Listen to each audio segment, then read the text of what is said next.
Bonjour à tous. Qu'est-ce que l'on doit apprendre de cette paracha de Yitro, de lui en particulier, de ce personnage-là extraordinaire? Qu'est-ce qui fait que Yitro a eu le mérite d'avoir une paracha qui a été dédiée avec son nom en tête de la paracha? Eh bien, la chose la plus remarquable de Yitro, c'est certainement son amour pour la vérité. Et nous, en tant que juifs, alors qu'on n'a a priori pas tellement de rapport avec lui, puisque lui déjà il n'était pas juif, et puis il a fait toutes les avodat zarot du monde. Donc bon, un juif lambda, a priori il n'a pas tellement de rapport avec Yitro, mais en fait, ce dont on a besoin d'apprendre de lui, c'est son amour pour la vérité. Il aimait la vérité. Et c'est ça qui a fait que, même s'il a démarré, son point de départ était un point de départ très éloigné, c'est-à-dire que, imaginez-vous bien, quelqu'un qui n'est pas juif et qui en plus est en train de faire toutes les avodas zara du monde et qui, non seulement ça, mais en plus devient dans chacune des avodas zara, il devient le grand prêtre de cette avodas zara, il devient le Kohen Gadol de cette avodas zara. Alors quel rapport entre lui et le judaïsme?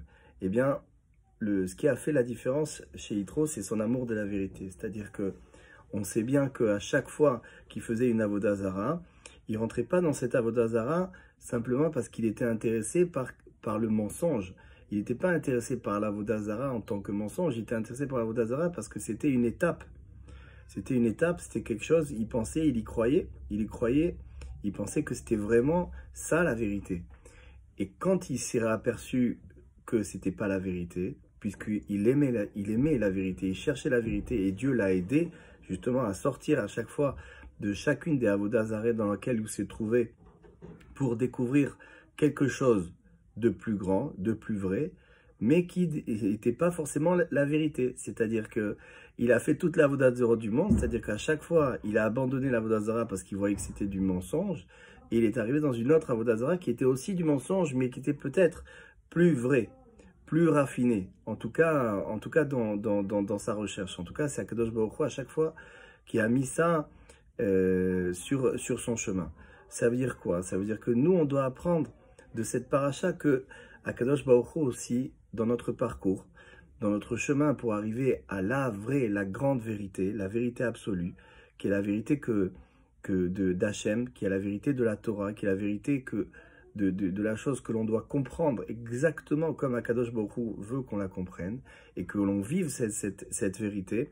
Et bien avant ça, il y a tout un chemin, et ce chemin, il est semé d'étapes, et ces étapes-là, c'est des étapes qui sont que des étapes pour arriver à cette vérité. Donc il faut être un grand amoureux de la vérité pour pouvoir à chaque fois réaliser que là où on est, là où on se trouve, eh bien c'est peut-être une certaine vérité, mais c'est aussi beaucoup empreint de mensonges, c'est aussi pas définitif, et qu'il va falloir qu'on s'arrache, que l'on s'extirpe de cette étape-là, puisque cette étape-là, il se peut que on est en train d'aimer quelque chose, on est en train d'avoir la émouna sur quelque chose qui n'est pas 100% vrai, 100% authentique.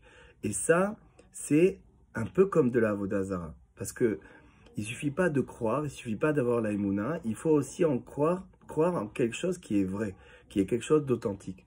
Et c'est ça qui fait la différence entre quelqu'un qui est dans la Torah de quelqu'un qui n'est pas dans la Torah.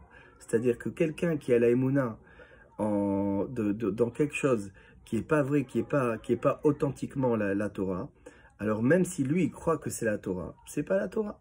Il est en train de croire à quelque chose qui est une forme de Torah et donc plus proche de l'avodah zara que de la Torah.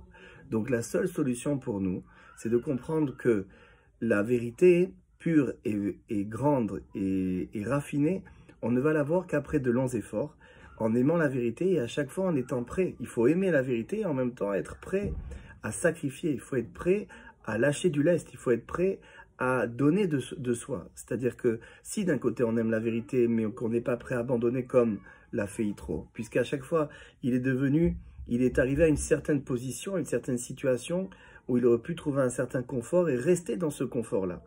Mais lui, il a refusé de rester dans ce confort-là. Il a refusé de rester prêtre, de recevoir des honneurs et dire voilà, je suis arrivé au maximum maintenant, je m'arrête. Non, il a toujours cherché, il a toujours demandé. Et c'est cette chose-là que l'on doit intégrer en nous. Un juif, c'est un chercheur. Un juif, il s'arrête jamais de chercher. Même s'il a l'impression que là où il se trouve, il a trouvé quelque chose qui a l'air authentique, qui a l'air vrai, il va toujours continuer à chercher quelque chose de plus vrai, de quelque chose de plus authentique. Et comment il va chercher? Il va chercher à l'aide de sa bouche. Notre instrument de recherche, c'est notre bouche. C'est-à-dire que vous avez compris qu'on doit prier. On doit prier, faire des télim, on doit faire des prières qui sont des prières comme le Likutei Tfilot, qu'a écrit Rabbi Nathan sur les enseignements de Rabbi Nachman. Et puis aussi, évidemment, vous avez compris, il faut qu'on cherche, quand on va se réfugier, quand on va prendre un moment et se retrouver avec Akadosh Baruch Hu, il faut qu'on cherche en demandant à Hachem, avec notre propre mot, qu'il nous montre une plus grande vérité, qu'il nous sorte de notre mensonge, qu'il nous sorte de notre obscurité. Et à force de demander, à force de vraiment vouloir, et à force, comme on a dit, de vraiment être prêt à lâcher des choses qui sont des situations qui sont confortables, des positions mentales qui sont confortables, des situations financières, des situations, bref, toutes sortes de choses qui sont peut-être des blocages pour qu'on accède à une plus grande vérité. Il faut qu'on soit prêt à lâcher. Et cette recherche plus cette volonté de se sacrifier, de se donner, ça va donner qu'à chaque fois, Kadosh Baruch Hu, il va nous envoyer, comme dit Rabbi Nathan, il va nous envoyer des anges qui vont nous montrer une vérité plus grande, une vérité plus raffinée, Bezrat Hashem. Et Yitro, il a réalisé que, après toutes ces recherches, il a réalisé qu'il y avait un Dieu, c'était un Dieu unique, et ce Dieu unique, il a créé le monde, et qu'il n'y a pas de Dieu plus grand que ce Dieu-là. Et ce Dieu-là, il a mis à la tête du Ham Israël un tzaddik, qui est un tzaddik qui a des qualités extraordinaires, et dont le niveau est un niveau suprême, et lui-même, c'est pas Dieu qui l'a hissé à ce niveau, c'est lui-même qui s'est hissé à ce niveau-là. Et ce tzaddik-là, c'est, à l'époque de Yitro, c'est Moshe Rabbeinu. Et donc, chacun d'entre nous, si on va faire cette même recherche qu'a fait Yitro, puisque la démarche de Yitro, c'est une démarche de Teshuvah. La Teshuvah, c'est comprendre que là où on va arriver, si on arrive dans une nouvelle étape, cette nouvelle étape, on abandonne des anciennes croyances. La Teshuvah, ça veut dire abandonner des vieilles croyances. On croit en quelque chose, on y croit dur comme fer. Et la Teshuvah, c'est le principe de laisser tomber tout ça, de faire table rase de ce à quoi on croit et d'être prêt de recevoir quelque chose de nouveau. C'est quelque chose de nouveau qu'Akadosh Baruch Hu, il veut nous donner. Et ça, c'est le principe de la Teshuvah.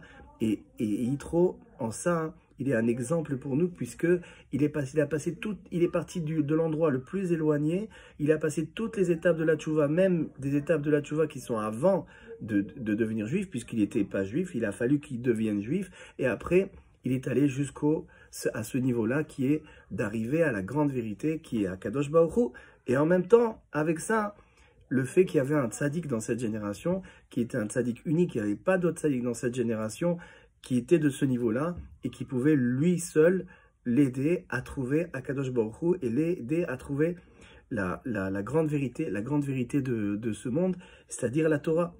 Okay, c'est-à-dire que si Yitro il avait trouvé la Torah, mais sans Moshe Rabbeinu, il n'aurait pas pu comprendre la Torah. Et donc, il n'aurait pas pu se rapprocher d'Akadosh Baruch Hu. Donc, de la même façon, si on suit ce processus de Yitro, et qu'en aimant la vérité, en étant prêt à se sacrifier, on passe d'une étape à une autre, on va arriver à quoi? Au bout du compte, on va arriver à trouver le tzaddik de la génération. Dans toutes les générations, il y a un tzaddik du niveau de Moshe Rabbeinu, puisqu'il y a écrit qu'il n'y a pas de génération qui est orpheline. Notre génération n'est pas orpheline. Il y a aussi un tzaddik du niveau de Moshe Rabbeinu. Et au bout de notre recherche, on trouve ce tzaddik. Et après, la recherche continue, puisqu'on va devoir se rapprocher de ce tzaddik. Et c'est ce tzaddik-là même qui va faire qu'en se rapprochant de lui, tout celui qui se rapproche de quelque chose qui est pur, lui-même, il devient pur. On se raffine aussi, on se purifie.